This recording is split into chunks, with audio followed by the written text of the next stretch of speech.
The best thing about being a researcher is that you're at the forefront of knowledge. So you are constantly trying to discover things that no one else knows, and that actually is very exciting in the job. My name is Florian Laforêts. I'm a postdoc in the group of Professor Fran Balkwill at the Barts Cancer Institute in the Center for Tumor Microenvironment. The tumor microenvironment consists of an ensemble of different cell types. Everyone knows that in the tumor you have cancer cells, but there are also a lot of other cells, like immune cells, for example.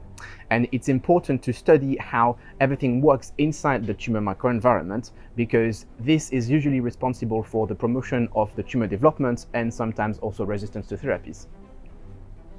Immune cells are very important actors of the anti-tumor response.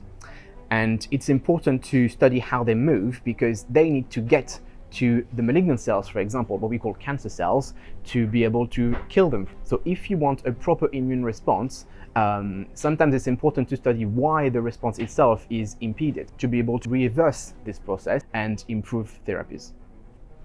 A lot of the modern techniques allow us to have a very rich and detailed picture of what cancer looks like at a specific point in time.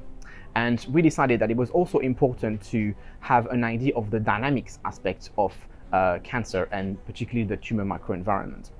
So we developed a technique in collaboration with an institute in Paris to study how the immune cells move inside the tumor microenvironment.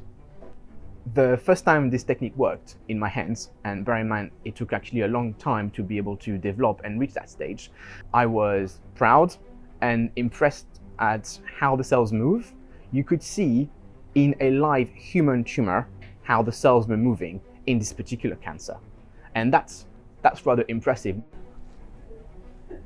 One of the advantages of how we developed the technique is that we are not only able to image and visualize how immune cells move in the live tumor, we are also able to keep this tumor live in culture for a certain amount of time. And that allows us to test potential new therapies and see how this could affect the movement of the immune cells. The take-home message from this study is that you can visualize how things move and behave in the live tissue. This gives rise to nice images and films, but if you just stop there, it would just be pretty science. So the challenge was to extract valuable and quantifiable data so you can extract actual meaning from those images.